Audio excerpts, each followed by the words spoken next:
Boa noite. Davos, 0 grau e muito vinho. Belém do Pará, 40 graus e muita palavra de ordem. A onda de desemprego no mundo pode não ser somente em razão da crise econômica. No Brasil, o caso do italiano Cesare Battisti virou novela italiana. As eleições na Câmara e no Senado mostram o apetite do PMDB. 2009 tem mais Bolsa Família e merenda escolar para os alunos do ensino médio. No Ceará, segundo todos os jogadores, a refinaria é carta marcada.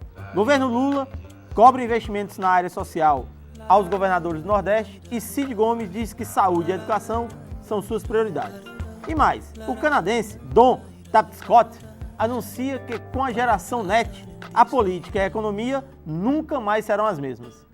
E Barack Obama não larga seu BlackBerry. Nossos 3 analistas, que nem foram para Davos, nem para o Fórum Social Mundial, Paulo Linhares, Luiz Eduardo Fontinelli Barros e Valmir Lopes, nos acompanham nessa transatlântica viagem.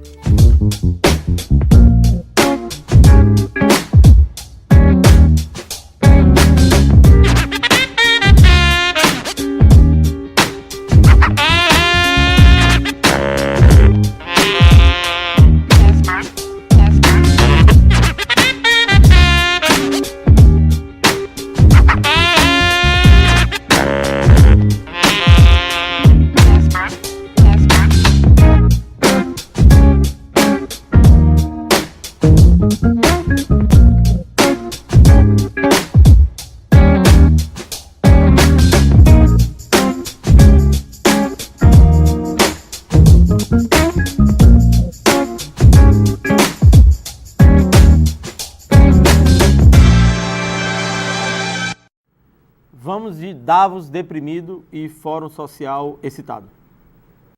Em Davos, na Suíça, reina a depressão provocada pela overdose da economia de mercado desregulada. Todos, sem exceção, só falam em mais Estado e menos na tal da mão invisível que regula o egoísmo humano. Já em Belém do Pará, a esquerda esquizofrênica mundial está excitada com a crise do neoliberalismo e propõe transformações radicais no capitalismo. A diferença é que em Davos, a maioria chega de helicóptero, se hospeda no hotel Belvedere, o único 5 estrelas de Davos, e toma vinho Chateau Petrus Premier Cru, safra 1971. Cada garrafa custa $1.700. Já em Belém do Pará, a rodoviária está lotada. Paulo Linhares, depois de férias merecidas, volta ao Porto Mucuripe, encontra aí Davos, com um clima bastante frio, Belém do Pará com um clima bastante quente. Lá eles todos deprimidos, em Belém do Pará estão muito excitados aí com o fim do capitalismo. Estão anunciando a morte e o fim do capitalismo. E aí? Davos e Fórum Social? Não vai acontecer praticamente nada em relação a isso, mas fim do capitalismo, mas é um momento de sobriedade e de tentativa de regulação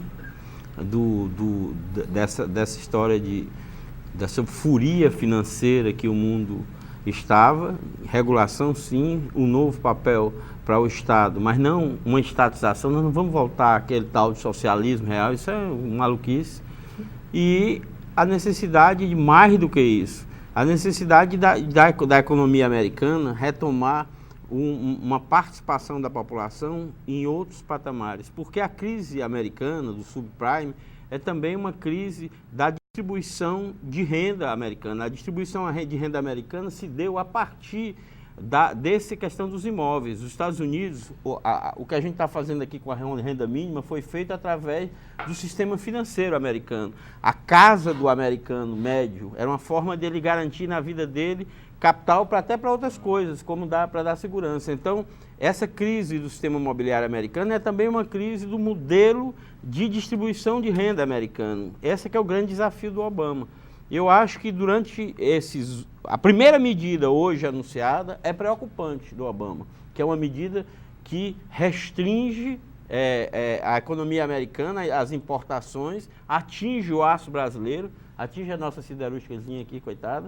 E é uma medida realmente daquelas clássicas de vamos defender nossa economia, de um nacionalismo que a gente temia nos democratas. Então, é um momento preocupante, já há reações, até em Davos há reações, mas é uma ducha em quem esperava uma visão mais aberta do Obama. Dudu, o Jorge Soros, lá em Davos, até ele criticou, digamos assim, a desregulação da economia dos últimos 20 anos, sentou, e ele ganhou muito dinheiro, diga-se de passagem, justamente com essa bolsa de valores aí supervalorizada.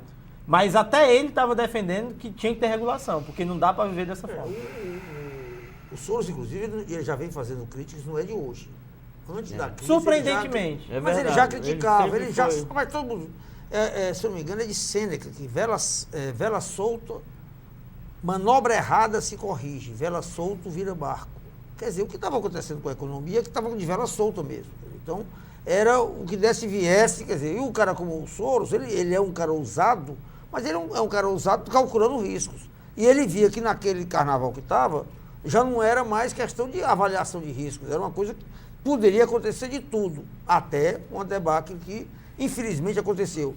Agora, o que eu achei legal essa comparação entre Davos e Belém, é que eu acho que é interessante, que nós precisamos aprender no mundo, é que nem é Davos e Belém, a gente tem que tentar extrair dos assuntos discutidos nos dois fóruns e buscar uma essência que consiga sincretizar essas duas visões, que eu acho que esse que é o problema. Nós estamos cansados já de ser keynesiano, ser não keynesiano, ser keynesiano e não keynesiano. Quer dizer, a gente nunca busca uma solução mais duradoura. Dudu, você virou petista da ala do Lula e do Zé Disseu, porque eles que pregaram a ideia da conciliação de classes.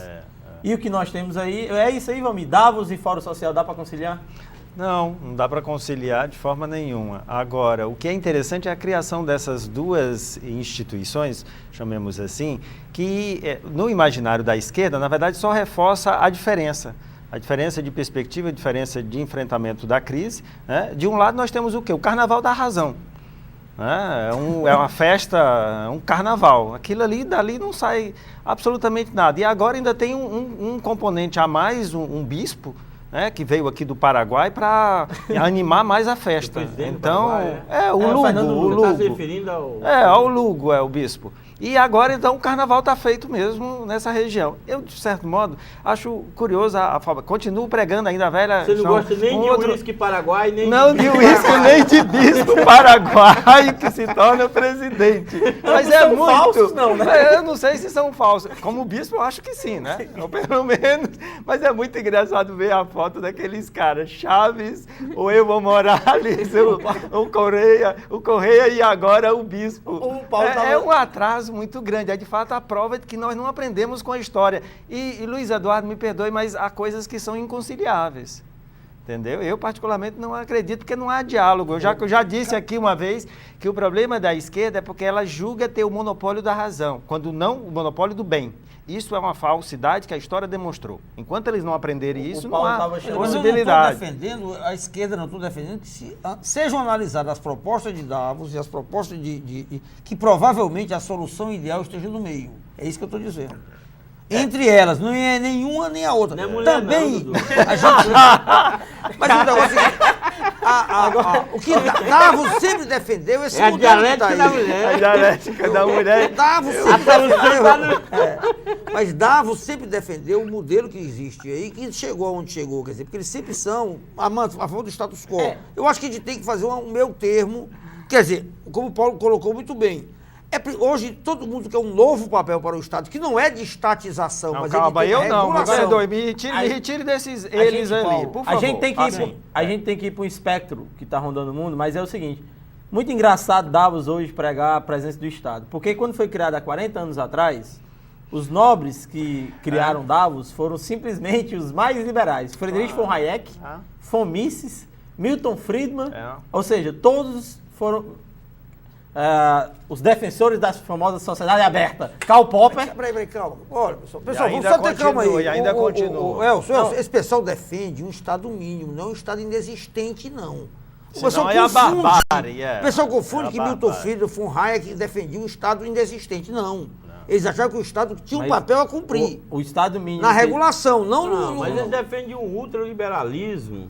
Que deu nisso aí. Que deu nisso aí. Não é, não. Foi as ideias deles corrompidas, que foram... Corrompidas não. Que é isso? Eu sou um hayekiano, mas por favor, não há corrupção nessa ideia, não. É o seguinte... Liberação total, como liberação agora? Total. Pegaram os bancos de investimento dos Estados Unidos e tiraram do Acordo de Basileia? Isso aí não está previsto por ninguém, não.